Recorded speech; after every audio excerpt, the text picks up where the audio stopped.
Uncle Victor wanted to know how his prisoner came to be wearing a German army uniform, and this is the story the Polish boy told. My name is John Lessig. My home is in Krakow, near the German border. I was born of the year of the armistice, 1918, when Poland declared her independence. Until last summer, I was a student of languages at the University of Krakow. Always I wanted to go to America where I could practice my English and study it further. But there were 6 in our family, and to spare the money was out of the question. My sister went to Pittsburgh to marry one of our countrymen. My grandmother was already living there. When grandmother died, she left me some money. The legacy was in a bank in Pittsburgh, and it was easier if I'd go there to get it. So I was to have a year of study in America after all. All last summer, when there were signs of trouble, my father would say, "John, you go to America." But I had a job tutoring and was making money, and so I waited until just before the University of Pittsburgh would open. I waited too long. The last week in August, I went to Gdynia to take a boat for America. I had my ticket and my passport, but when I turned them in to go aboard, a strange thing happened. 2 men wearing police uniforms came up and took me by the shoulders. "You're to come with us," they said. I had to go along. There was nothing else to do. But instead of taking me where someone would tell me what was wanted of me, they threw me in a dark basement, and there I stayed for 2 days and nights without so much as a crust of bread or a drop of water. It was because they'd forgotten me. In the meantime, the Germans crossed into Poland and bombed, I think, 23 cities, but this I learned later. Then I knew only what I could guess from what had troubled my father and from the sound of the bombs dropping all around. After 2 days, they remembered about me and brought me food and water. I inquired what had happened, and they told me that Germany and Poland were at war. I asked about my ticket and passport, and they only shrugged. The boat left on schedule, they said. John Lessig was aboard. Little by little, I began to understand. They had wanted my passport for someone else. So I was locked up, and that other is masquerading in the United States, doing I don't know what harm. The men who arrested me were not Polish, but German secret police in uniforms they brought with them from their own country. For in the house where I was kept prisoner, I saw every kind of uniform or costume you could think of. There were disguises for clergymen, even the robes for a bishop. Men's formal dress included the ribbons and medals of a diplomat. For the women were all kinds of clothing, from the cap and apron of a parlor maid to the furs and jewels of a countess. One of the people in that house wore the black dress and inverted collar of a cleric. Here is one who will help me, I thought, before I knew about the disguises. This man of God will advise me in my troubles. One day when I had a chance, I spoke to him. "I'm being kept here against my will," I said. "Will you help me get back to my own people?" He laughed to put me to shame. "So you think I make a convincing-looking clergyman," he said, "but you flatter me." When next I saw him, he was wearing the uniform of a German Gestapo. But he did not hold my question against me. I thought he seemed to like me, for he spoke to me often, which was more than the rest of them did. One time I saw him packing a valise preparatory to going away. But first he had to unpack it. He took out the uniform of a streetcar conductor. This is what I wore when I first came to Poland 2 years ago. He held up the cap for me to read the letters of its insignia, and then he showed me the coat and trousers. From one of the pockets, he drew out a book of streetcar tickets. I learned more about Poland in 1 year of riding the Warsaw tram cars than most people will know in a lifetime, and I found my knowledge very useful, the man said. I asked him why so many different kinds of dress were found in one house. "It's wise to have many changes of dress," he said. "Come, I'll show you." He opened a large wardrobe, and from it he drew out a suit of Scotch tweed, plaid cap, rough shoes, and a heavy black-horned stick that went with it. Then he began practicing his Scottish dialect. "The dress of a Scotsman was very, very helpful to me," he mocked. "It got me into the British Embassy, and there I drew more than one piece of information out of the servants, information that was gratefully received at home." I wish I knew how to speak with a Scottish accent. That would have been good. "Who wears the nurses' uniforms?" I asked. "Who would wear them but our women agents? They get employment in an influential family where they can learn much that our country wishes to know. So what does it matter if the employer or the maid furnishes the uniform? It's only a few marks one way or the other. One of our girls was able to bring us information about a depot of ammunition our other agents didn't know existed. It's been blown up," he finished. "Spies," I said, entirely without regard of what he would do to me, but it didn't make him angry. He only shrugged his shoulders. "Call us that if you like. We described ourselves as patriots," he said. "Patriots?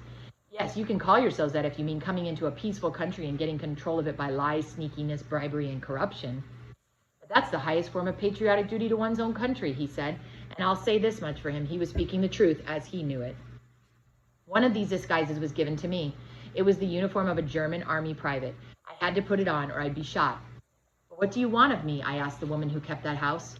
"Our Führer needs your passport for work of his own in America," she said. "But why must I wear a German uniform?" I asked. "You ought to be glad to wear it. You might have been left to die in the basement." "Why do I owe my life to this uniform?" I asked. "You were locked in. Nobody meant you should die of starvation, but you were forgotten about. We have more important things to do than think about one Pole, but we need someone who knew languages, not one or two, but many foreign tongues. Your papers say you are a student of languages, so you will be an interpreter for our army. Never, I said. My country's at war with Germany, and I'll do nothing to help the enemy.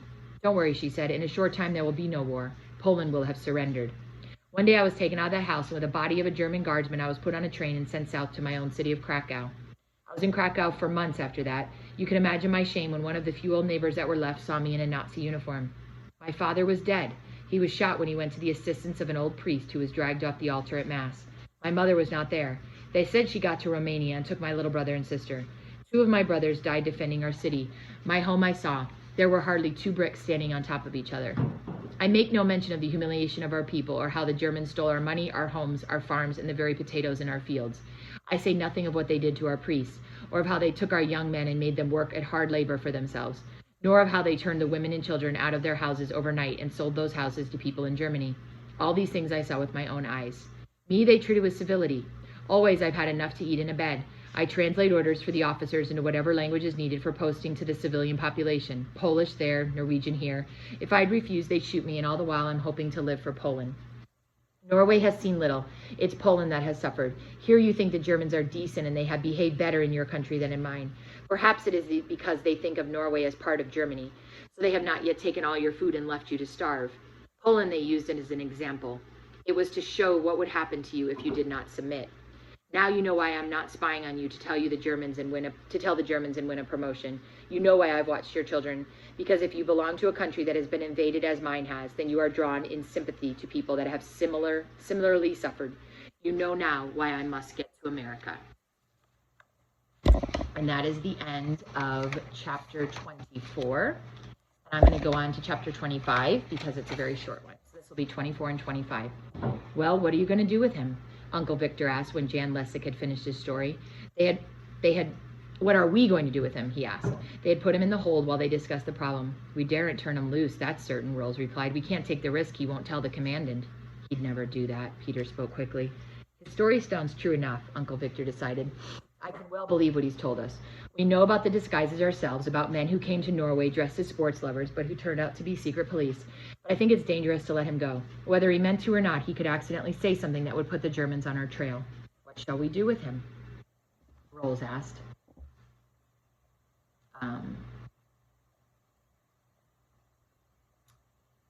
He'll have to be kept in the hold. We can't stand guard over him. I have a crew coming on tomorrow, but even so, I cannot spare a man just to watch him. Rose was laying the table for supper. Since it was so late, Peter was to spend the night aboard the Clang, and there was no place on earth he would rather be. His mother would not miss him that night, for he was supposed to be at the Holmes farm. Couldn't you take him with you to America, Uncle Victor? Peter pleaded. It seems a shame he can't go. Can't take him without a passport. That's all there is to that, his uncle said shortly. It would be a terrible thing to go all that distance and be turned back at the end, Rolls explained. I could sign him on as a sailor, Uncle Victor answered, but he'd be interned because I'm not planning to return. I'm afraid that would be pretty hard on him after all he's gone through. You could land him somewhere along the coast where the fighting is going on, Rolls suggested. There are Poles with the British Army. Too dangerous, his captain replied. Once I get out of this fjord, I'm going to stay out to sea. Overnight, the Germans have been capturing our towns. I might run into an enemy occupation. Once I get past, I'm going to stay past. The Polish boy had been frightened when they told him they would have to lock him up for the night. Nothing will harm you, Uncle Victor said. You won't have to go back to the barracks. We're hiding, and you can hide with us. They had to wait for the long twilight to fade to bring in the gold that the children had buried that day. They didn't dare carry a light. You see now why I had you build a snowman? Uncle Victor asked Peter. We just have to feel our way. So all we do is feel for the snowman, and under him is the gold. With 3 of them at work, it wasn't long before they had the bullion aboard the Clang. 51 bricks, Rolls grunted in satisfaction. And each brick is worth 5,000 United States dollars, Uncle Victor spoke cheerfully. That's $255,000 we collected from these snowmen, and that's quite a lot of money. Uncle Victor, that's just about all the gold in the cave. One day more will bring it all out. This morning I asked Per Garson how much was left, and he said 100 bricks. Well, here are 51 of them right here. That's what I've been hoping. As soon as this Polish boy is missed, the Germans will start searching for him. They may come here. Even with the camouflage, it's dangerous if they get too close. If I had my crew, I think I would sail tonight. Although I'd have to leave the rest of the gold, I'd do it to be safe. Before he turned in that night, Rolls quizzed Jan Lessig about when he would be missed at the camp. Jan said he might be missed that night, but they couldn't help noting his absence at roll call in the morning. When Rolls told his chief, Peter thought his uncle looked solemn. Then the search may start tonight. He went to the porthole to look through a slit in the fir branches. You don't expect them here already? Peter asked. No, I want to see if there's any sign of my sailors. They'll come at night. But the curfew, Uncle Victor? It'd be a lot safer for them at night. But don't worry, Hans Torp and Sten and Dino are resourceful fellows. They'll manage. I told them to be here no later than tomorrow, and they'll be here. There were voices out of the night beyond the portholes. From the direction of the beach came calls.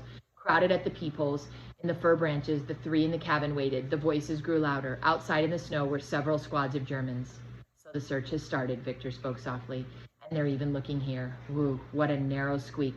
If they'd come an hour earlier, they would have found us out there with the gold. And that was the end of chapter 24 and 25 of Snow Treasure.